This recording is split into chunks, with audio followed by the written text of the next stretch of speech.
नमस्कार बच्चों, आपके अपने YouTube चैनल जीआरपी एजुकेशन में आपका बहुत बहुत स्वागत है। देखिए, पीछे की क्लास जो हमने आपको गणित की क्लास दी थी, उस क्लास में हमने 3.2 का पहला क्वेश्चन किया था। थोड़ा बड़ा जरूर था, लेकिन यहाँ से एक क्वेश्चन पक्का आता है परीक्षा में, इसलिए प्रत्येक कक्षा है वो इम्पोर्टेंट रहेगी। और अब इसके जो शेष रहे सवाल हैं वो इस वीडियो में हम करने जा रहे हैं। देखिए, 3.2 का हमने पहले का पहला कर लिया था, अब 3.2 का दूसरा कर लेते हैं। अगर किसी ने वो वीडियो नहीं देखा है तो वो पहले वाला वीडियो जरूर देखें, इससे पहला प्रश्न वो क्लियर हो जाएगा।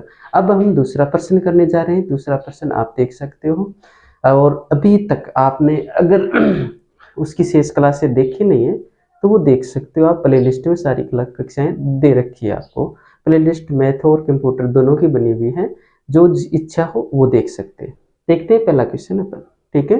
अच्छा लगे तो शेयर करना, कोई बात नहीं, ना लगे तो कोई बात नहीं, फिर भी आपको बहुत बहुत धन्यवाद होगा कि आपने इतना सुना है, ठीक है।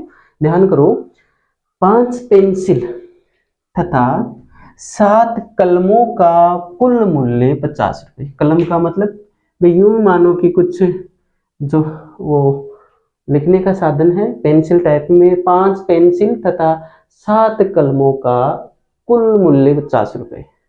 जबकि 7 पेंसिल, इस बार पेंसिल बढ़ गई है, ठीक है, और कलम क्या हो गए, कम हो गए, ठीक है। देखो यहाँ देखो, पेंसिल 5 है तो यहाँ पेंसिल 7 है, यहाँ कलम 7 है तो यहाँ कलम 5 है, उल्टा हो गया ना। का मूल्य कितना है, 46 रुपए। एक पेंसिल तथा एक कलम का मूल्य ज्ञात कीजिए। क्या पूछा है, एक पेंसिल तथा एक कलम का। जो पूछा है वही मान लेते हैं अपन, ठीक है। लेकिन मैंने तो ये कहा था ना कि सबसे पहले हम ये सवाल तो परीक्षा के अंदर क्वेश्चन पेपर में आएगा, जबकि हमें क्या करना है, वो प्रश्न न लिख करके इस तरह से लिखना है। क्या, पहले का हम दूसरा पार्ट करें तो यहाँ दूसरा लिखेंगे। इतनी बात तो पहले ही बता चुका हूँ, सारे वीडियो में मैंने ऐसा बताया हुआ है, ठीक है। क्या दिया है वो लिखो आप, पहले दिया है, ध्यान से बिना स्किप के देखना है अगर समझना है तो, क्योंकि अगर हम समझने में टाइम ही नहीं देंगे तो समझ में कहां से आएगा, ठीक है। अरे बात समझ, तो दिया है, इस समझने के लिए हमें 100% समझना है तो समय भी तो 100% चाहिएगा, इसलिए धैर्य बनाए रखें, ठीक है। दिया है क्या, 5 पेंसिल, ऐसा करना है, जबकि ये सामने है आपके, लेकिन मैं ये बता रहा हूं कि आपको कैसे लिख के आना चाहिए। 5 पेंसिल तथा 7 कलमों का मूल्य कितना है, कितना दे रखा है, 50 रुपये। और देखिए अभी ताजा में क्या आया हुआ है, 10वीं क्लास का रिजल्ट आया हुआ है भी। जिनके अच्छे नंबर बने हैं उनको तो बहुत बहुत धन्यवाद, और जिनके अच्छे नंबर नहीं बने हैं उनको मैं बताना चाहूंगा कि एक परीक्षा आपका भविष्य निर्धारित नहीं कर सकती, इसलिए हौसला है वो बनाए रखें। क्योंकि बहुत सारे बच्चे ऐसे होते हैं जिनके 10वीं में नंबर नहीं होते, लेकिन आगे की कक्षा में बहुत अच्छे नंबर होते हैं। आप भी किसी से कम नहीं हो, कभी भी जाग सकते हो, कोई बात नहीं। एक परीक्षा में आप थोड़े कम नंबर लेके आए हैं तो नंबरों से हम किसी चीज को अपन निर्धारित नहीं कर सकते कि आपकी योग्यता क्या है। आप में बहुत सारी योग्यता है, आप बढ़ सकते हो, बहुत आगे बढ़ सकते हो, ठीक है। सिर्फ जागने की जरूरत है, और आपको तो सुविधाएं भी बहुत मिल रही हैं, थोड़ा सा जागे और आप एक दिन ऐसा भी आ सकता है कि आप अपने दोस्तों से बहुत आगे निकल जाएंगे, कोई दिक्कत नहीं है। और दूसरी बात, आजकल जो पेपर जो रिजल्ट आ रहे हैं वो रिजल्ट कुछ संतोषजनक नहीं आ रहे। किसी के जो जितना योग्य है उतने योग्य नंबर नहीं आ रहे, उससे ज्यादा आ रहे हैं। कम योग्यताधारी है फिर भी उसके नंबर ज्यादा आ रहे हैं, पता नहीं क्यों हो रहा है ऐसा। यानी ये सिस्टम है थोड़ा सा, शिक्षा का जो है, जो पेपर एग्जाम है उनका सिस्टम गड़बड़ाया हुआ है। आप ध्यान यही रखें कि आपको वास्तव में आता कितना है। नंबर आए हैं, ये कम आए ज्यादा आए, ये मेरी नजर में कुछ नहीं। मैं सिर्फ ये मानता हूं कि हमें आता कितना है, कितना हम जानते हैं, ये सबसे ज्यादा इंपॉर्टेंट है, ठीक है। तो इसलिए नंबरों पे मत जाइएगा, नंबर कोई लेना देना नहीं है। आप सिर्फ ये ध्यान रखें कि जो हमें सिलेबस में दे रखा है वो हमें आ रहा है कि नहीं आ रहा है। आ रहा है तो आप अच्छे हो, बहुत अच्छे हो, और आपकी जो कंपटीशन होगी उसमें आप सबसे आगे होंगे। चाहे वो अच्छे नंबर वाले हैं वो बैक रह सकते हैं, ये उसका जो सिस्टमेटिक ढंग से जो पेपर नहीं चल रहे हैं उसकी वजह से उनके नंबर तो आ गए, लेकिन वास्तविक योग्यता के वो नंबर नहीं है। कोई बात नहीं है, उनको तो बहुत बहुत धन्यवाद एक बार फिर से, जो नंबर अच्छे लेके आए हैं, चाहे वो किसी रूप में लेके आए, किस्मत के रूप में या मेहनत के रूप में। लेकिन जो अच्छे नंबर जिनके नहीं आए, कोई बात नहीं, हताश होने की जरूरत नहीं है, अब भी टाइम है। चलते अपने सवाल की ओर।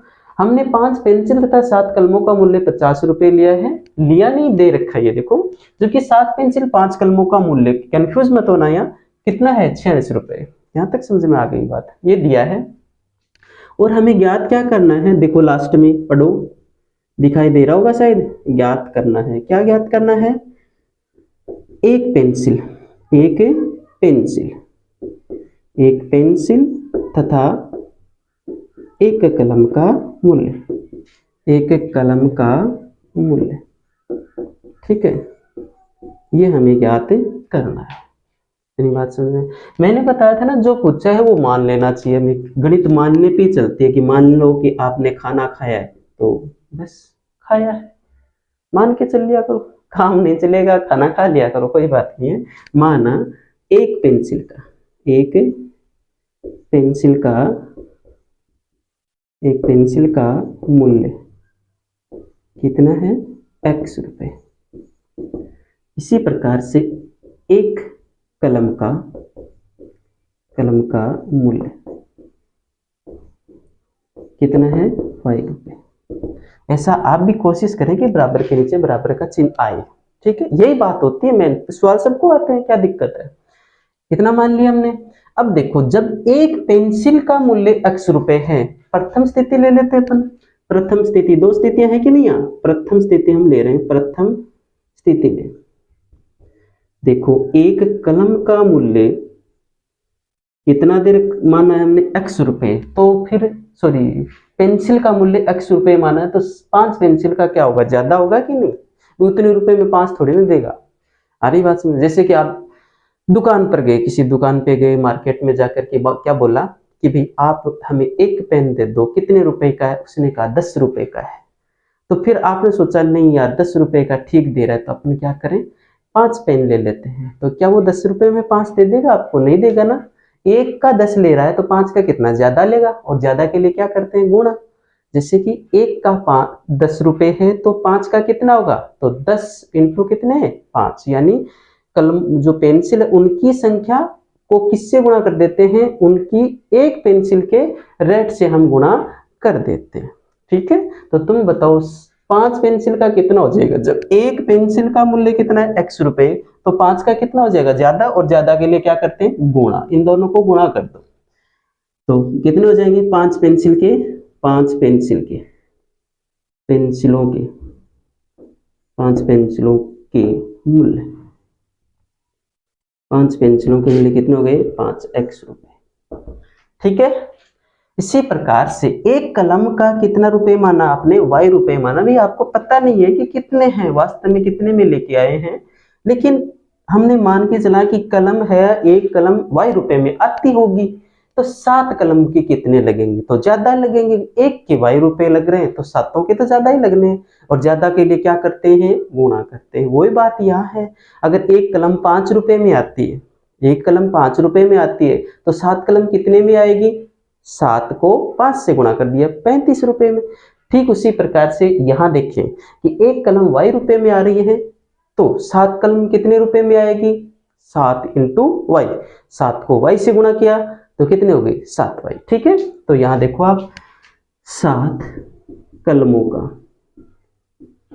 का इसके शुरू के जो सवाल है ना वो थोड़ी लॉन्ग है, बाकी छोटे छोटे सवाल है, ठीक है, घबराएं नहीं। 7 कलमों का मूल्य कितना हो गया, 7y रुपए, ठीक है। यानी हम मार्केट गए, आज ही गए, मान लो ऐसा समझो कि आज हम मार्केट गए और 500 पेंसिल लेके आए और 7 कितने क्या लेके आए, कलम लेके आए। 5 पेंसिलों का हमने दिए 5x रुपए, और 60 कलमों का मूल्य कितना दिया हमने, 7y रुपए दे के आए। कुल मिला के कितने दे आए, 5x तो ये दिया है और 7y ये दिया है, कुल मिला के हमारे रुपए कितने हुए, 50 रुपए। मैं यहाँ लिख दूं क्या, यहाँ लिख दूं, यहाँ लिख दूं प्रश्नानुसार, प्रश्नानुसार। ऐसा आपको नहीं करना, आपके पास तो पेज होंगे वो आगे से आगे बढ़ते जाएंगे, ठीक है। प्रश्नानुसार देखो, 5 पेंसिलों का रुपए कितना देके हम आज गए थे ना मार्केट, अरे गए थे ना, मैंने देखा आपको गए थे वहां, देख खरीद रहे थे उस दुकान पे, पता नहीं दुकान का नाम तो, लेकिन उस दुकान पे मैंने देखा था आपको, ठीक है। तो उस दुकान पे आपने क्या करके आए थे, उस दुकानदार को आपने 5 पेंसिलों का कितना रुपए दे के आए थे, 5x। याद करो आप, आजकल याद कम रहता है ना, तो 5x तो आपने दे के आए थे। घर पे आके हिसाब करते हो ना, वैसे हिसाब कर रहे हो कि 5x तो कितने रुपए किसके दे दिए थे, पेंसिलों के दे दिए थे, और 7y किसके दे दिए थे, कलमों के, तो वो और जोड़ लो। कुल मिला के कितने रुपए लग गए थे, 50 रुपए लग गए थे। समीकरण 1 हो गया। मैं एक बार देख लेता हूं, एक बार देख लेता हूं कि वीडियो चल रहा है कि नहीं। ओहो, हाँ थोड़ा चल तो रहा है लेकिन गड़बड़ थोड़ी सी चल रही है आज, ठीक है, थोड़ा टाइम आउट है। दूसरी स्थिति में, दूसरी स्थिति में, दूसरी स्थिति में, दूसरी स्थिति में भी बोलो क्या बात है भी, दूसरी स्थिति क्या कह रही है, दूसरी स्थिति ये कह रही है कि अब आज गए थे ना, कल भी जाना है आपको, आज गए थे लेकिन कल भी जाना है, लेकिन कल क्या लेके आने हैं, कल जो लेके आए थे ना, आज जो लेके आए थे वो चीज नहीं, वो चीज वही है लेकिन संख्या बदल गई उनकी। तो आज आप गए थे, आज तो जाके आपने हिसाब कर लिया, इतने रुपए लग गए। अब कल जाना है आपको, कल जाओगे तो क्या लेके आओगे, 7 पेंसिल। एक पेंसिल के कितने रुपए लगते हैं आपको तो पता है ना, अब खरीद के लाए हो, कितने लगते हैं, x रुपए। तो 7 पेंसिलों के कितने हो जाएंगे, 7 इंटू x रुपए, ठीक है। हाँ तो देखिए अब आप मार्केट यहाँ ये वाला चीज लेके जा रहे हो, तो क्या अभी 7 पेंसिल है ना, 7 पेंसिलों का, 7 पेंसिलों का मूल्य कितना हो जाएगा, जब एक पेंसिल का कितना लग रहा है x, तो 7 का कितना हो जाएगा, 7x रुपए, ठीक है ना। भाई कल आप एक पेंसिल x रुपए में ले, सॉरी आज आप एक पेंसिल कितने रुपए में लेके आए हो, x रुपए में लेके आए हो, तो कल जाओगे तो आपको सस्ती थोड़ी ना मिलेगी, उसी रेट में मिलेगी। कल आपने, आज आपने कितने रुपए दे के आए हैं, x रुपए दे के आए हैं एक पेंसिल के, तो कल भी आपको कितने रुपए देने पड़ेंगे, x रुपए। तो 7 पेंसिलों को कितने हो जाएंगे, 7x रुपए। अरे भी थोड़ी ये जल्दी चेंज नहीं होते, कोई सब्जी थोड़ी ना बेचनी है, कल आपको 10 रुपए के 1 किलो टमाटर मिल रहे थे और आज आपको 20 रुपए के मिल रहे हैं, ऐसा नहीं है, ठीक है ना। आलू ले लो, टमाटर ले लो, घिया ले लो, मटर ले लो, टमाटर ले लो, और भी कुछ लेना है क्या चलो सवाल देख लेते हैं। तो 7 पेंसिल का मूल्य तो इतना हो गया, फिर 5 कलमों का मूल्य है ना, तो 5 कलमों का मूल्य भी, एक कलम का कितना रुपए लगता है बताओ, एक कलम का y रुपए लगता है, तो 5 का कितना लगेगा, ज्यादा लगेगा, ज्यादा लगेगा तो कितना लगेगा, इनको गुणा कर देते हैं, 5y रुपए, ये रुपए का चिन्ह है। अब प्रश्नानुसार, घर पे आ गए ना आप, अरे आ गए हो घर पे, देखो घर पे बैठे हो ना, प्रश्नानुसार, तो प्रश्नानुसार आपने हिसाब किया कि पेंसिलों के कितने रुपए लग गए भी, 7x रुपए लग गए, और कलमों के कितने रुपए, अरे रुपए नहीं, रुपए निकल गया, रुपए, कलमों के कितने लग गए, 5y रुपए। कुल मिला के ये पॉकेट से निकले थे ना आपके, कुल मिला के खर्चा निकला 46 रुपए, ये लो 46 रुपए। ये आपका समीकरण बनता है नंबर 2, ठीक है। मुझे एक बार वीडियो फिर से देखना है, पता नहीं चल रहा है कि नहीं, है ना, कहीं पूरा कर दो सवाल और वीडियो बने ही ना। ये हो गया समीकरण 2। समीकरण 2 तक शायद कोई दिक्कत नहीं आपको। अब हम बना लेते हैं सारणी, ठीक है। तो सारणियां लिख दो भी, लो, क्योंकि हमें ग्राफीय विधि से इनको क्या करना है, समीकरणों को ग्राफीय विधि से क्योंकि सवाल में शर्त दे रखी थी हमारे। तो समीकरणों को ग्राफीय विधि से सरल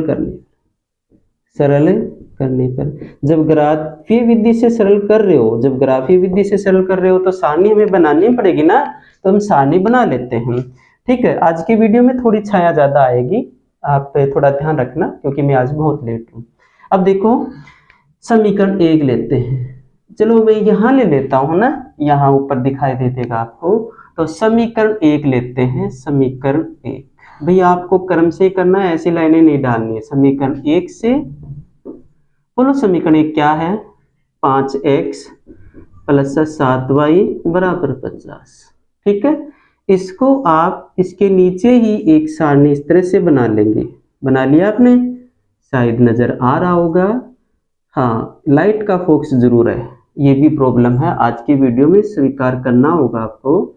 अब देखो इसके नीचे भी क्या लिखेंगे? 5x प्लस के कितने 7y बराबर कितने 50। ठीक है, अब देखो मैंने पीछे वाले वीडियो में आपको ये बताया था 1 नंबर सवाल में कि यहाँ LHS में क्या करना है, आपको केवल स्वतंत्र चर रखना है।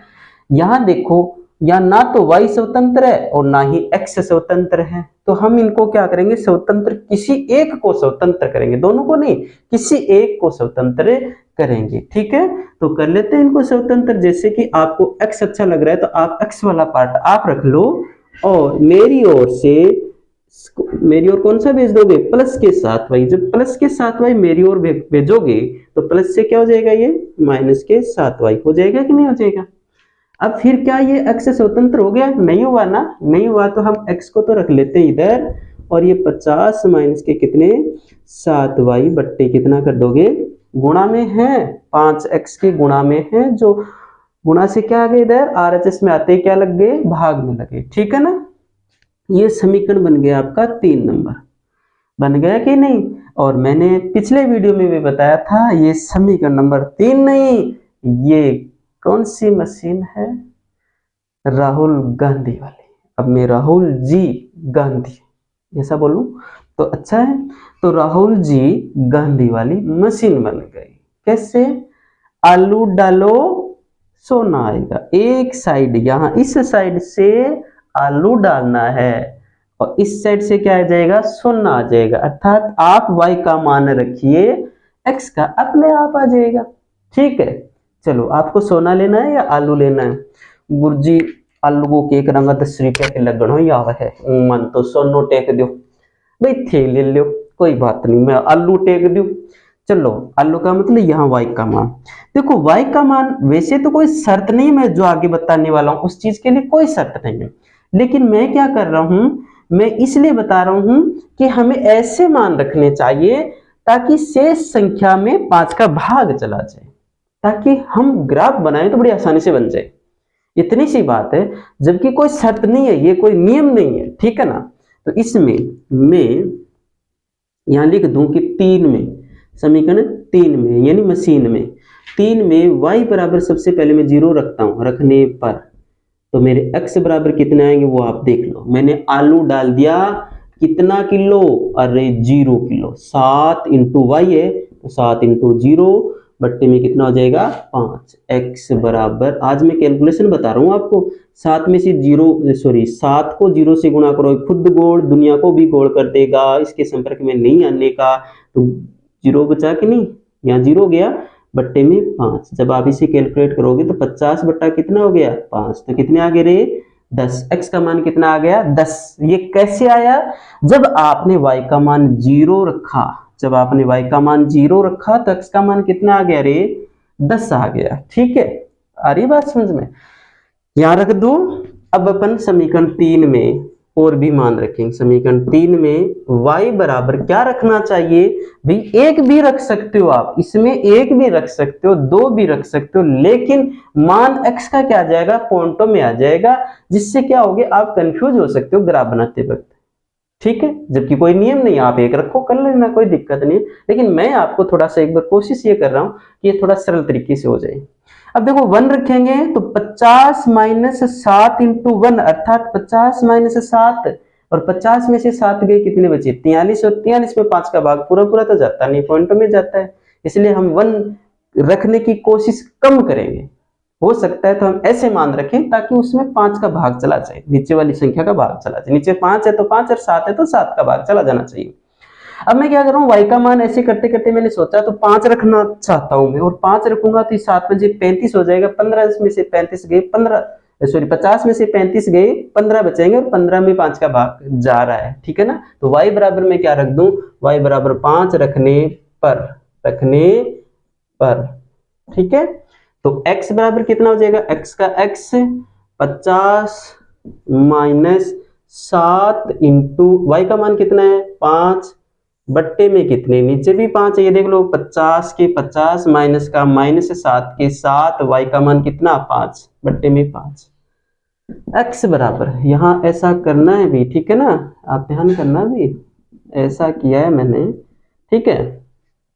50 माइनस 7 में से 35 हो गया ना, 35 बट्टे 5 अर्थात 50 में से 35 के 15 बट्टे 5 अर्थात कितने हो गए रे 3, ठीक है। समझ में आ गया होगा। ये 3 कब आया, जब आपने y का मान कितना रखा 5, तो इसमें 5 रख देंगे, और 5 रखा तो x का मान कितना आया 3। समझ में आ गया होगा शायद। चलो आगे बढ़ते हैं, क्योंकि 3 कॉलम तो हमें पूरे करने ही है कम से कम। अब समीकरण नंबर समीकरण 3 में, समीकरण 3 क्या भी, देखो मैं y बराबर क्या रख दें भाई, ऐसे आप समझना, मैंने 5 रख दिया, अब 6 रखोगे ना 7 से 42 हो जाएगा, और 50 में से 42 जाएंगे 8 बचेंगे, 8 में 5 का भाग पूरा नहीं जाता है, इसलिए अपन क्या करेंगे, ऐसा मान रखने की कोशिश कम करेंगे। और मान सोचो, एक बार सोच लो, 2 मिनट सोच लोगे, फिर ये अभ्यास करोगे तो आपको स्थायी हो जाएगा। जैसे कि मैं यहां अगर 10 रख दूं, y का मान कितना रख दूं 10, तो देख लेना चाहिए रखने पर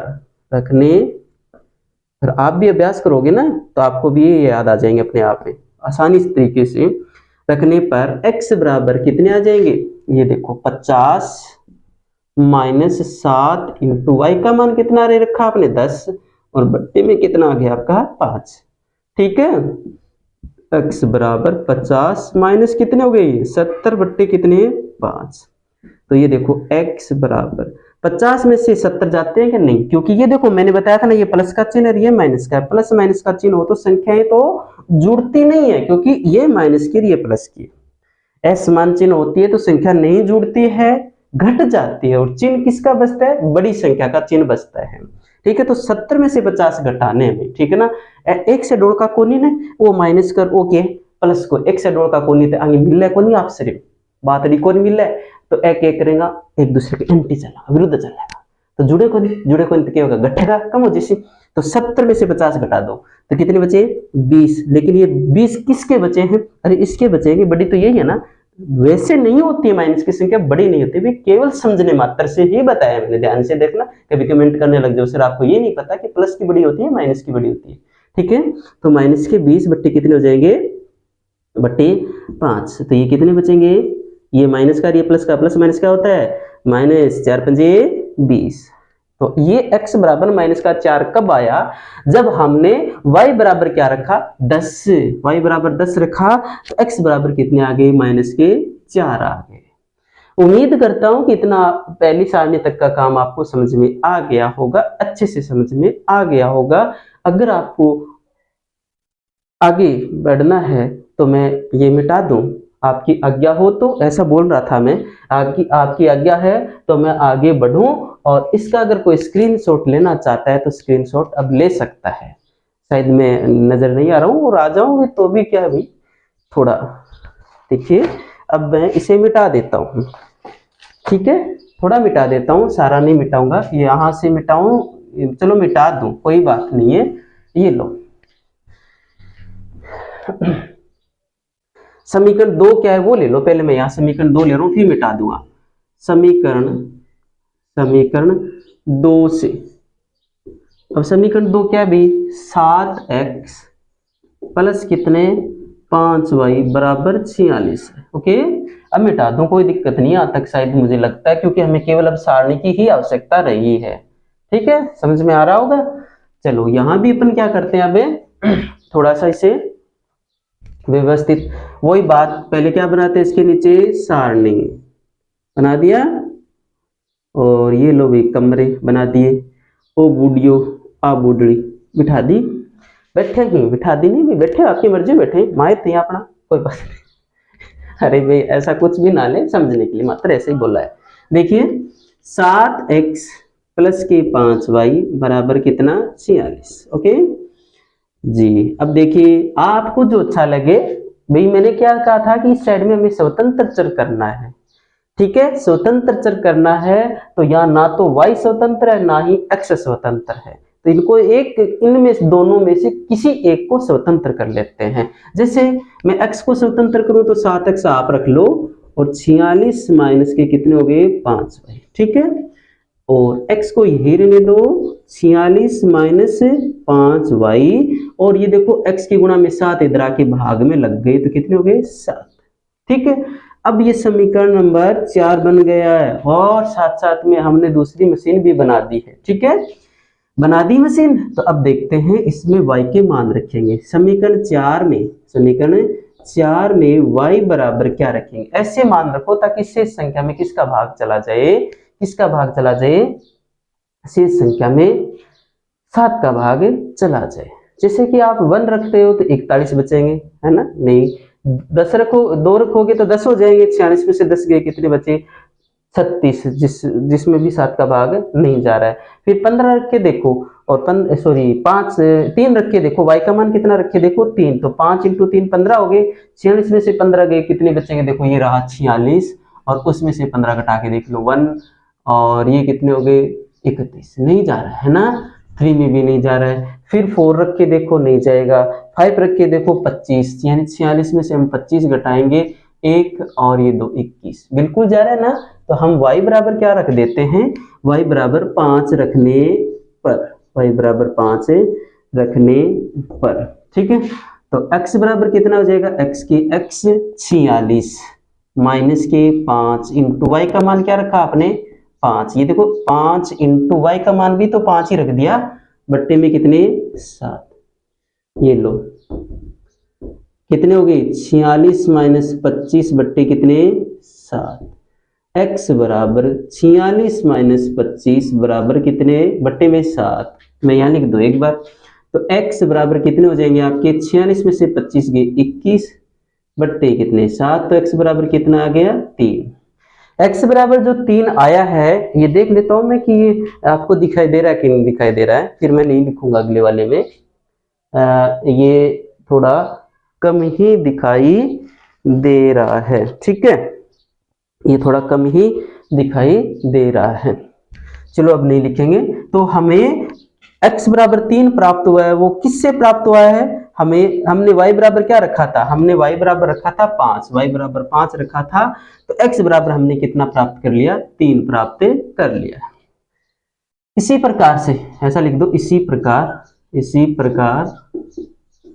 प्रकार आप क्या रखोगे y बराबर, और कुछ सोचो, आप इस तरह से सोचते जाएंगे ना, जैसे 6 रखोगे 7 रखोगे, इस तरह से सोचते जाएंगे तो फिर आपको 12 रखना होगा।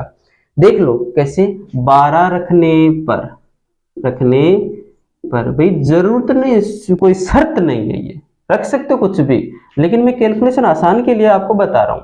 तो x बराबर कितने हो जाएंगे, ये x बराबर 46, 4 नंबर यही तो है 46 माइनस 5 इंटू y का मान हमने कितना रख दिया है 12 बट्टे में 7, इसे कैलकुलेट कर लो। 46 माइनस 12 पंजे 60 हो गया ना, बट्टे कितने 7, x बराबर 60 में से 46 घटा दो, ये लो 60 में से हमने 46 घटा दिए 10, 10 में से 6 गए 4, 5 में से कितना 4 गया 1, 14 हो गया ना, और वो भी माइनस के 14 बट्टे 7, तो x बराबर कितने हो गए माइनस के 2। ये माइनस के 2 कब प्राप्त हुए, जब हमने y बराबर क्या रखा 12 और x बराबर कितना प्राप्त हुआ माइनस के 2 प्राप्त हुए थे, ठीक है, इसमें भी माइनस की एक संख्या प्राप्त हुई थी। इसी प्रकार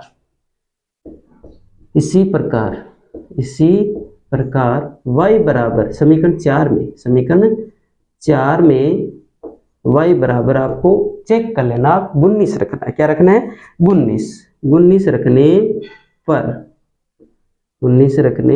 पर x बराबर कितना हो जाएगा 46 माइनस देखो 46 माइनस 5 इंटू वाई का मान क्या रखा आपने 19 और बट्टे में कितना हो गया 7। ठीक है, ये लाइन नहीं डाली मैंने इस बार। चलो x बराबर 46 माइनस 19 पंजे 95 बट्टे 7, x बराबर 95 में से 46 घटा दो, ये लो 95, उसमें से 46 घटा रहे हम। ठीक है, 15 में से 6 गए 9 बच गए, ये कितने हो गए 8, 8 में से 4 गए 4 बच गए, 49 बचे हैं। ठीक, तो किसके माइनस के 49 बट्टे 7 मैं यहाँ कर रहा हूँ। x बराबर देखो माइनस के कितने हो जाएंगे 7 7 49, माइनस के 49। हमने ऐसा नहीं करेंगे, हमने माइनस के 7 प्राप्त किए हैं, वो कब आए जब हमने y बराबर क्या रखा 19, तो माइनस के 7 हमें प्राप्त। इस प्रकार से आपको ये थोड़ा सा ध्यान रखना है, क्योंकि इन्हीं मानों पर ये कैलकुलेशन है बिना पॉइंटों की प्राप्त होती है, वरना अन्य मानों पर ये पॉइंटों की मान प्राप्त हो जाएगी। ठीक है, कलम पेंसिल वाला थोड़ा याद रख लेना, कोई बात नहीं। इस प्रकार से हमने दो सारणियां तो बना ली, अब क्या बनाना है, हमें एक ग्राफ बनाना है। ग्राफ बनाने के लिए केवल हमें इन दो सारणियों की आवश्यकता होती है, इसलिए इन्हीं को रखेंगे, सबको मिटा रहा हूं मैं। समझ में आ रही है बात? एक बार वीडियो देख लूं। आज मुझे थोड़ा डाउट है इस चीज पे, देख रहा हूं ज्यादा, तो अब इसे मिटा रहा हूं मैं, केवल दो सारणियां ही रख रहा हूं, आपको नहीं मिटानी है। कभी आप इतना पेज पे लिखा है और कॉपी में लिखा है और फिर करोगे कि सर ने मिटा दिया, हम ही मिटा देते हैं। अरे भाई आपको नहीं मिटाना, मेरे पास जगह नहीं है, आपके पास तो बहुत सारी जगह है, बहुत ऑप्शन है आपके पास। ठीक है, उनका सदुपयोग करिएगा। क्या दोनों सारणियों को हम एक जगह कर लें? सारणी समीकरण 1 वाली यहां लिख देते हैं ना। समीकरण 1 से कौन सी बनी थी? वो थी 5x + 7y बराबर क्या आई थी 50। ये 50 है भी, थोड़ा सा मैंने जल्दबाजी में लिख रहा हूं, ये 50 क्या भी, ये लो कॉलम तो बनाए नहीं, पहले मान थोड़ी ना रखेंगे। ये कितना आ गया 10, 3 और माइनस के 4, 0, 5 और 10। अब ये यहां से मिटा सकते हैं, दोनों लिख दिए हमने। अब देखिए ग्राफ बनाएंगे अपन। ग्राफ बनाने के लिए भी आज मैंने वैसे कोई व्यवस्था नहीं की सीधी लाइन वाली, पहले सोच रहा था कि मैं ऐसा व्यवस्था करके बताऊंगा बच्चों को, पर क्या करूं, फिर भी नहीं बना पाया। आज तो पसीना पसीन भी हो रहे हैं। चलो ये y और ये क्या मान लोगे y डैश, ये x डैश और ये क्या मान लोगे x, और ये मूल बिंदु है और इसे भुज कहते हैं। इसे क्या कहते हैं? कोटि। याद हो जाना चाहिए, हो गया होगा। यहाँ हम पैमाना मानते हैं, पैमाना इस कोने में हमेशा मानना चाहिए, वैसे कोई जरूरत नहीं है किसी कोने में माने। पैमाना हमेशा इन सारणियों में दिए गए मानों से मानना चाहिए। ये 19 है तो 19 ऐसे तो हमें प्राप्त नहीं हो सकता, 1 2 3 ऐसे तो प्राप्त नहीं हो सकता। ठीक है, ऐसा करने के लिए हम क्या करते हैं 10 के मान लेंगे, तो ये बाकी के मान बहुत छोटे रह जाएंगे, है ना, बाकी के मान छोटे रह जाएंगे, तो हम 5 के कर लेते हैं। ठीक है ना, ये लो 5 और ये लो 10 और ये वाला 15 और ये वाला 20, अधिकतम मान इतना ही है ना। और ये माइनस के 5, माइनस के 10, माइनस के 15 और माइनस के 20। ऊपर भी ऐसा ही मान लो, दोनों में सेम सेम से ही मान है, कोई बात नहीं है। 5, 10, 15 और ऐसे ही मान लेने चाहिए दोनों साइडों में, ताकि कोई ज्यादा आपको इस चीज की टेंशन ना हो कि कौन सी दिशा में क्या माने, खास बात नहीं है कोई। ठीक है, x अक्ष पर एक बड़ा खाना बराबर 5 इकाई, और y अक्ष पर एक बड़ा खाना बराबर 5 इकाई। 5 इकाई की तो हमने ऐसे माने हैं। 5 इकाई का मतलब देखो यहाँ लाइन तो कितनी होती है 10 होती है, 1 2 3 4 5 6 7 8 9 10, इस तरह से 10 लाइनें होती है, लेकिन हमने 2 लाइनों से एक पॉइंट मान लिया। यानी ये बड़े खाने की बात कर रही है कि इस बड़े खाने का मान कितना है 5 है, तो बताओ इसमें तो लाइनें 10 हैं, तो एक मान के लिए कितनी लाइन लेनी हमें 2 लाइन, एक मान के लिए 2 लाइन, याद रख लोगे। ऐसे भी देखो यहाँ मान कितना है बड़े खाने का, तो 5 का ही मान है। संख्या के इसमें छोटी लाइन है, जो मेन लाइन है वो कितनी है, 10 है। तो हमें 2 लाइन लेंगे तब 1 जाके बनेगा ना, फिर 2 और लेंगे तो 2 बन जाएगा, फिर 2 और लेंगे तो 3 बन जाएगा। इस तरह से समझ रहे हो ना। ठीक है, तो पहली सारणी ये थी हमारी, इन्हीं को लेंगे अपन। पहले किसकी ओर जाते हैं, हमेशा x की ओर। तो 10 से कितना चलना है, 0, यानी ना तो ऊपर ना नीचे, यहाँ के यहाँ रहेंगे 10 से 0। ठीक है, एक बार पॉइंट बाद में लिख देना चाहिए, कोई बात नहीं। फिर 3 से 5 चलना। अब 3 कहाँ मिलेगा बताओ, 3 तो इनके बीच में मिलना है। तुम्हें पता है 2 लाइनें लेंगे तो 1 होगा 1, फिर 2 और लेंगे तो 2 हो गया, फिर 2 और लेंगे तो कितना आ जाएगा 3। तो यहाँ मिलेगा आपको 3, ध्यान कर लेना, यहाँ 3 है। 3 से कितना चलना है 5 की ओर, ये लो 5, ये पॉइंट। ठीक है, उसके बाद -4 से कितना चलना है 10। -4 कहाँ आएगा, यहाँ मिलेगा।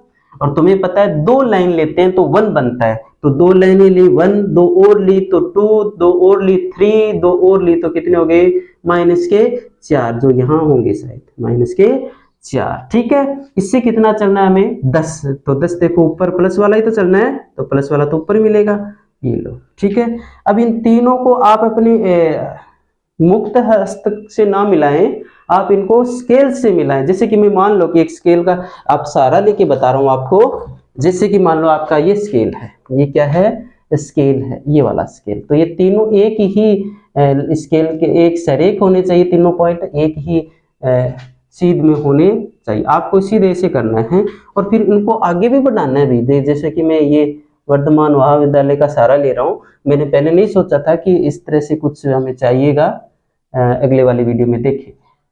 ठीक है, ऐसा आप लाइन सीधी। ठीक है, अब ध्यान करो, ये पॉइंट क्या है, 10 से कितना है 0 वाला है।